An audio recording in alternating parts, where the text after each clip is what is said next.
Many of the names that have made the British motor industry great have long since fallen by the wayside. Vauxhall, however, stands unique in spanning the quantum changes of a century of car production. From the first car built in 1903 to the innovative models of the 90s, the Vauxhall name has adorned all kinds of motor vehicles, from record-breaking sports cars to spacious family cars, from military vehicles to luxury coach-built limousines.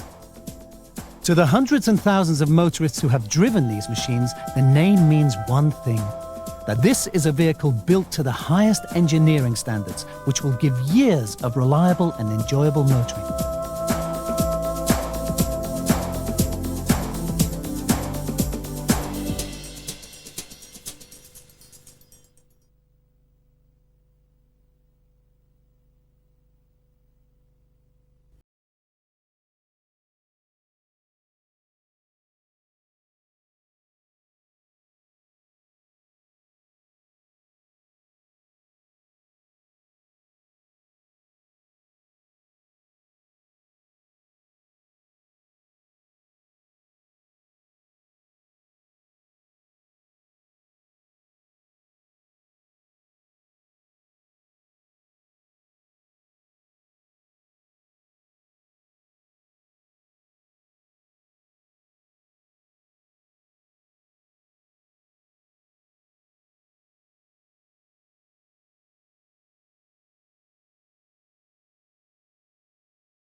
After the austerity of the First World War came the flamboyancy of the 20s.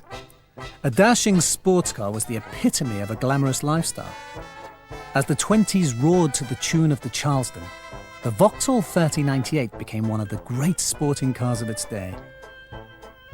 The motoring boom soon had the middle classes clamouring for affordable and reliable motor cars. And to meet this demand, Vauxhall launched its first popular car in 1922, the M-Type.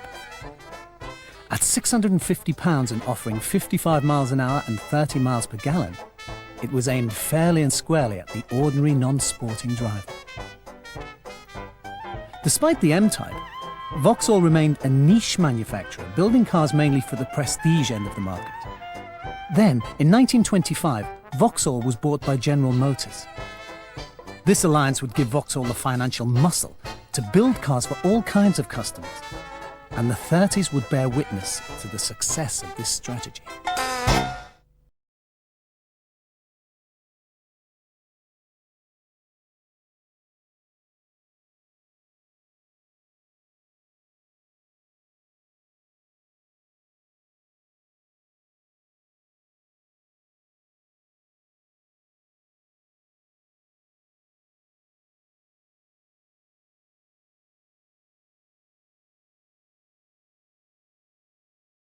Small wonder that between 1933 and 1934, production at the Luton factory doubled to 20,000. General Motors' backing also allowed Vauxhall to enter the commercial vehicle market with the Bedford range in 1931.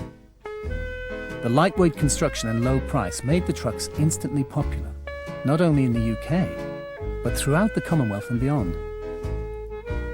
There was time for one more major innovation before the onset of war, and that was the introduction of the integral construction principle.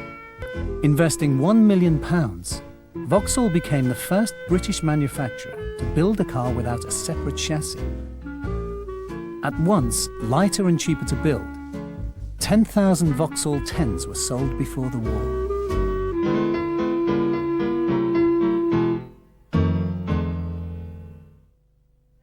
The onset of war brought with it a very different set of demands. Car production effectively ground to a halt as the Luton plant produced steel helmets, ammunition, and worked on the development of aircraft jet engines. Bedford also played a crucial role in the war effort, building nearly 250,000 vehicles for the British Army. In 1940, with invasion imminent, the British Army had less than 100 tanks available. Vauxhall was charged with the task of designing and producing a new fleet. Within 1 year, the first 38-ton Churchill tank was rolling off the production line. By the end of the war, 5,640 tanks had been built. Vauxhall's contribution to the war effort led inevitably to it becoming a target for enemy bombing. In August 1940, 39 employees were killed in a raid on the Luton factory.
Hurry. Ah, I see. It's an exciting moment when Pop arrives home with his new Vauxhall Cresta. Smashing, isn't it? Plenty of room inside. Big windows to see out of. Room enough in the boot for a bunch of stowaways. Gosh, what an engine. 2¼ litres in there, Jimmy. Lots of zip, long life, and light on petrol, too. Plus, of course, the go-anywhere, climb-anything, top-gear performance that makes driving a treat. This is a car that pleases the whole family. If you want 4-figure engineering at a 3-figure price, see your Vauxhall dealer. But all this was still not enough to satisfy an automobile-hungry public. The next year would see a further investment of £36 million in a brand new production building. The first Victor appeared in 1956, and within a year had sold 100,000 units and had become Britain's #1 export model. As the 50s progressed, popular culture began to influence the way cars looked. As rock and roll swept in from America, so Vauxhall cars began to adopt transatlantic style cues. The 1957 big Velox and Cresta models boasted finned bodywork, bags of chrome, bench seats and aero-influenced dashboards.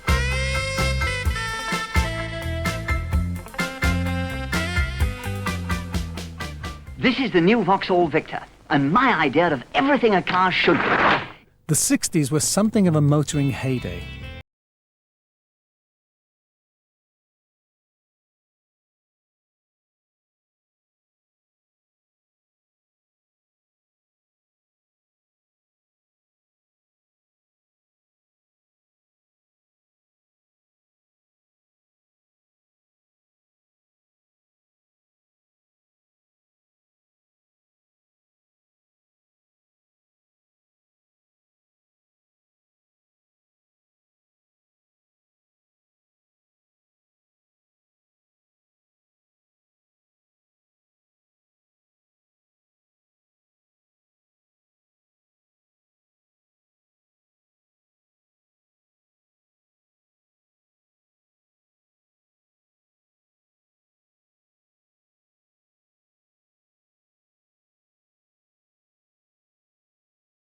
The public's imagination.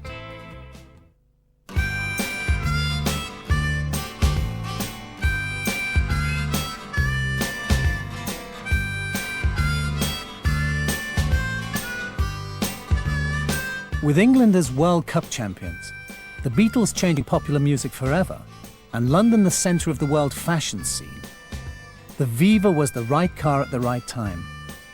With 26 models to choose from, the Vauxhall Viva range gained a bigger share of the UK car market than any previous Vauxhall, and by 1970 well over 500,000 had been sold. The Victor, Cresta and Viscount of the mid-60s were in turn practical, spacious and luxurious saloons, but it was the FD Victor that was the real scene stealer. The star of the 1967 Motor Show, the FD Victor was voted the Sunday Times Car of the Year, its styling, new engines and safety features receiving particular acclaim. In top-of-the-range Ventura form, it was a powerful and exclusive executive car.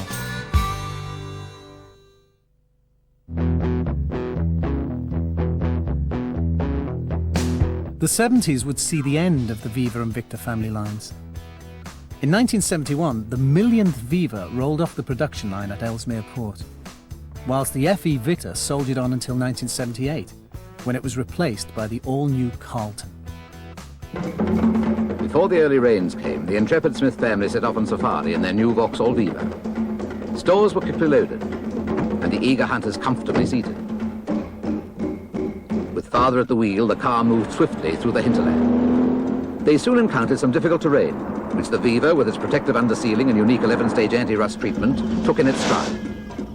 The Viva's all-round safety and immensely strong body structure gave them a feeling of security as Mrs. Smith shot her first lion. Keeping cool with the aid of the through-flow ventilation, Katie delivered a well-aimed shot and bagged a rogue elephant. Even the speed and grace of the cheetahs were no match for the lively Viva, and they were soon safely back at base. On safari Sundays and every day of the week, the Viva is a joy to drive. However, the most significant new models of the 70s didn't arrive until the middle of the decade, with the launch of the Chevette and Cavalier. Both cars quickly entered the UK top 10 sales league and ensured that Vauxhall, with continued investment from General Motors, performed strongly despite the ailing economy. The 70s also saw a return to competition success as powerful Chevettes and Forenzas set the pace on European race circuits.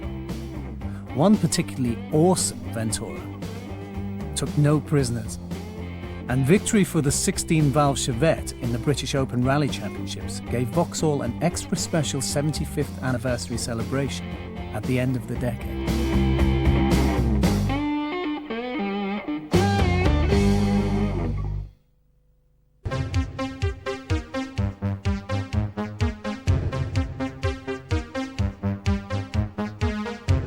The 80s saw greater integration with Opel Vauxhall's sister company in Germany, and the shaping of the range of Vauxhall cars that we are familiar with today.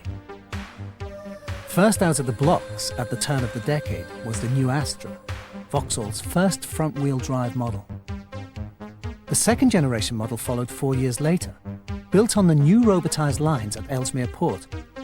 Available in 17 different models to start with, the Bellman Saloon and stylish convertible would follow later in the decade.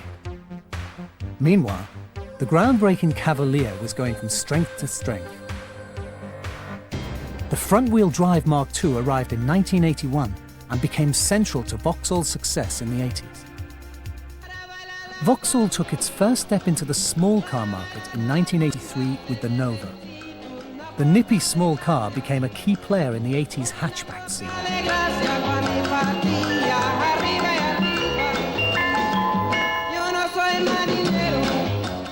At the other end of the market, the new Carlton and flagship Senator were launched in consecutive years in 86 and 87. Indeed, 1987 turned out to be an important year. The Carlton was voted European Car of the Year. Luton's £90 million paint shop was opened, and Thorn EMI placed the biggest single fleet order for Vauxhall cars ever, a massive 20,000 cars. On a different note, the late 80s marked the end of an era for Bedford, as Vauxhall sold its commercial vehicle division. The 90s saw the return of truly exciting cars to meet customers' varied and more leisure-orientated lifestyles, and Vauxhall was immediately setting the pace. The Calibra upped the stakes in the coupe market, offering performance to match its looks.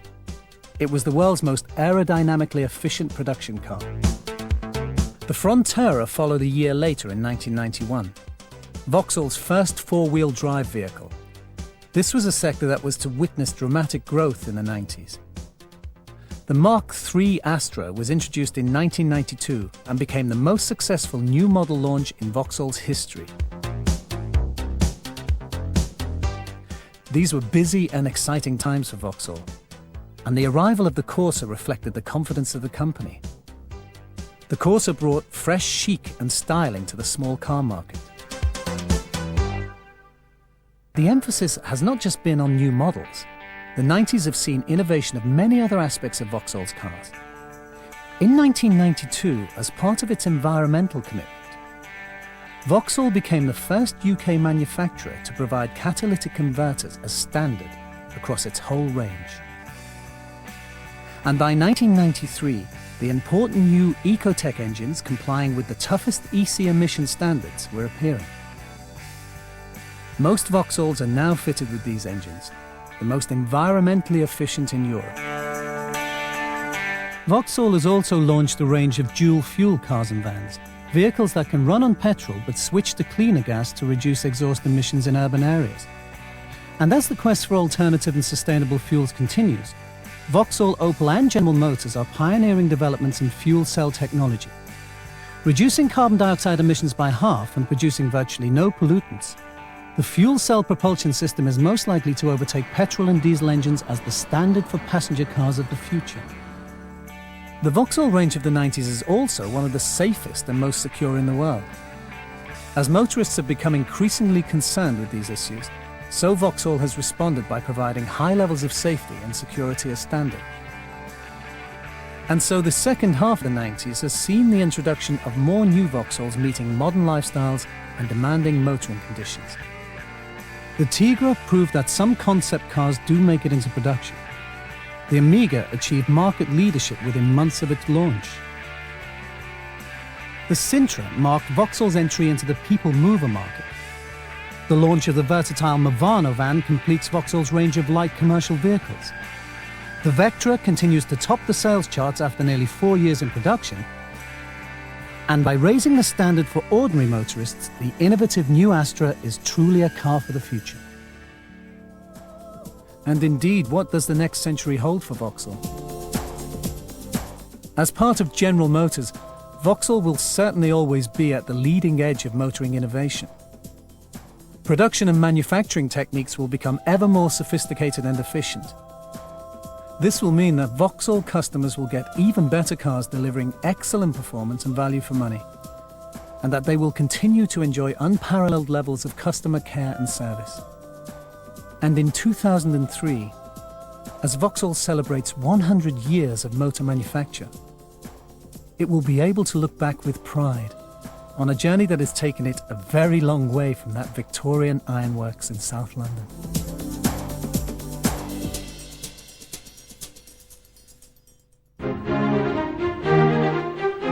Vauxhall, raising the standard.